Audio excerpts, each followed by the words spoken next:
What will it take to abandon the dumb idea of electric school buses? A few barbecued kids, perhaps? You could have bet any idea pushed by the hopeless Kamala Harris would be a disaster. And here we have yet another catastrophic fire in a Lion electric school bus. And again, more by good luck than judgment, none of the 5 children on board were injured.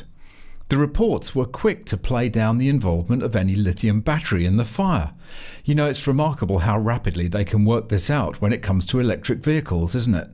It's almost as if they're desperate to avoid damaging the EV agenda by hushing up bad news stories. And instead blamed it on the diesel heater. Another irony given they're supposed to be zero emissions. And diesel buses don't need them anyway because they use essentially free heat from the engine. It just goes to show that stupidity knows literally no bounds when it comes to electric vehicles and net zero. Welcome back to MGUY, British engineer and lawyer, now Sydney YouTuber. If you enjoyed this video, please drop a like and make sure you click that subscribe button down below and enable all notifications so you don't miss out on any future videos. It's all completely free. And if you'd like to support this channel, head over to my store where you can purchase some cool anti-EV merch. More information at the end of this video, or alternatively you can chip in a small donation at Buy Me a Coffee.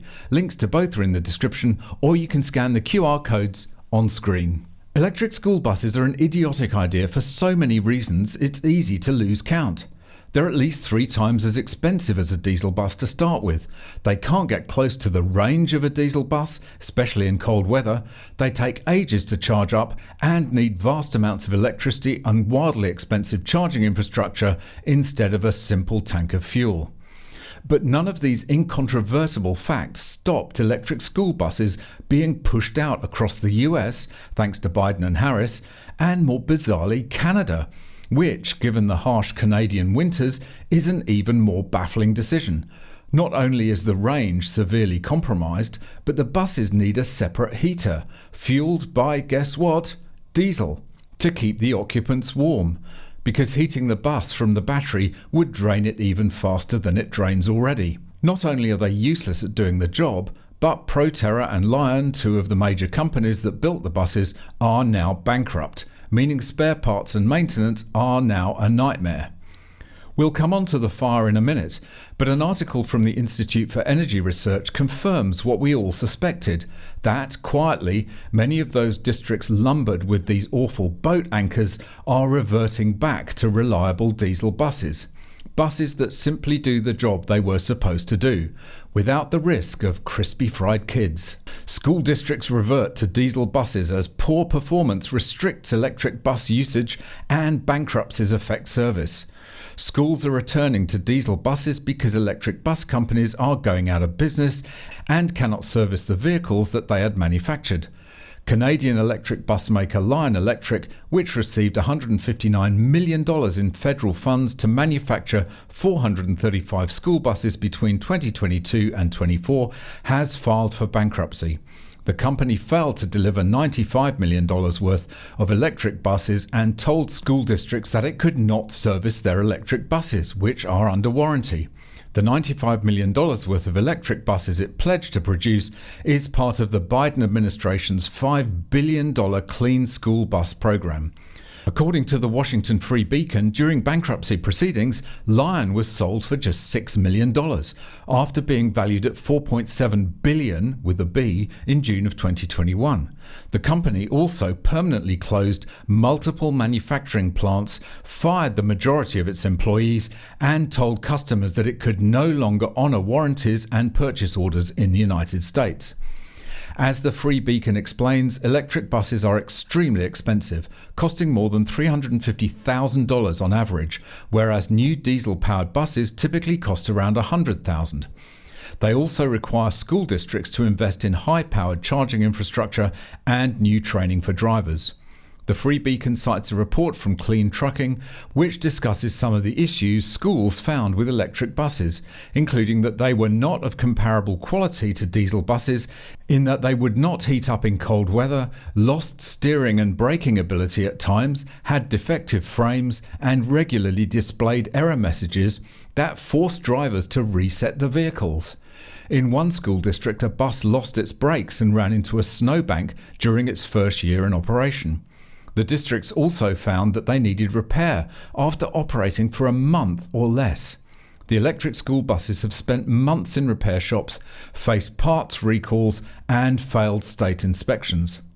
Lion sold about 3,400 electric buses in the United States, buses that had warranties. In July, its new investors notified school districts that they would no longer honour warranties.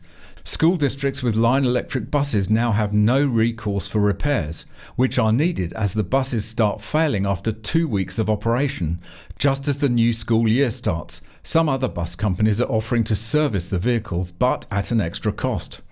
One school district found that its electric buses were operational for a total of 1 month over 2 years.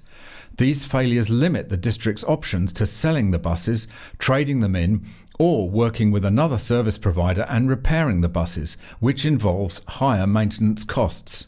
The whole thing is tragic and laughable at the same time. This fiasco could only happen thanks to an endless supply of green funds thrown at it, of course, where money is no object no matter how idiotic the scheme, because, say it with me now, net zero trumps everything, including common sense.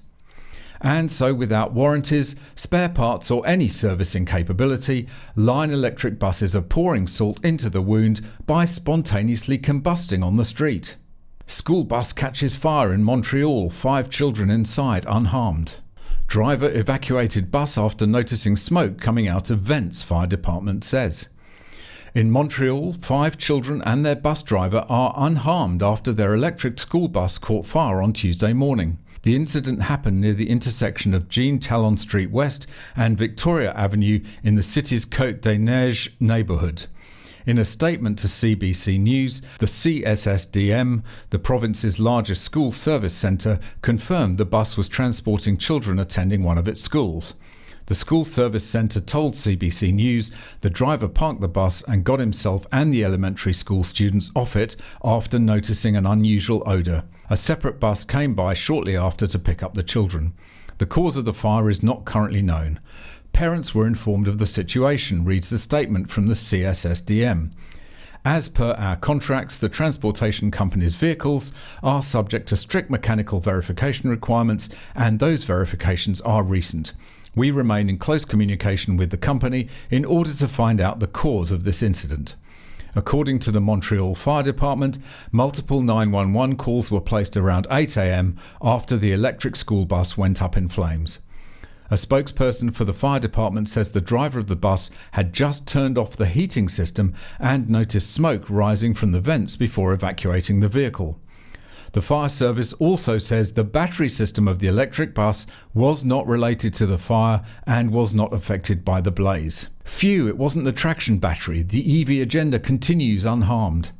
That argument is nonsensical, of course, because having a massive lithium-ion battery anywhere near a fire of any kind increases the possibility of it becoming involved, leading to a far more intense fire and vast quantities of highly toxic vapours. So if your kids aren't char-grilled, they'll be gassed instead. There's plenty of video in the links in the description you can check out for yourself. Yes, of course, diesel buses catch fire as well. Don't throw that straw man argument at me. But with all the other drawbacks of electric buses, there is no reason on earth why you would choose them over cheap, reliable and dependable diesel buses that go on for years and years with proper maintenance. Well, no reason except one, of course, the mad net zero mind virus, which inhibits any kind of rational thought. If you'd like to support this channel and display your anti-EV credentials to your Tesla-owning neighbours at the same time, why not buy some awesome MGUY merchandise, like this mug, this baseball cap, or this t-shirt? Each high-quality item sports the MGUY No EVs sign, and they're all made to order, perfect for irritating the hell out of your local EV zealots. Visit store.mguy.tv or click the link in the description to check out the full range of products. And of course, you can always just buy me a coffee. Click the link in the description or scan the QR code on screen. Thanks very much for watching. Really hope you enjoyed it. If you've got any tips or stories, go there. If you'd like to watch another video, go there. If you'd like to buy me a coffee, go there. And please subscribe to this channel.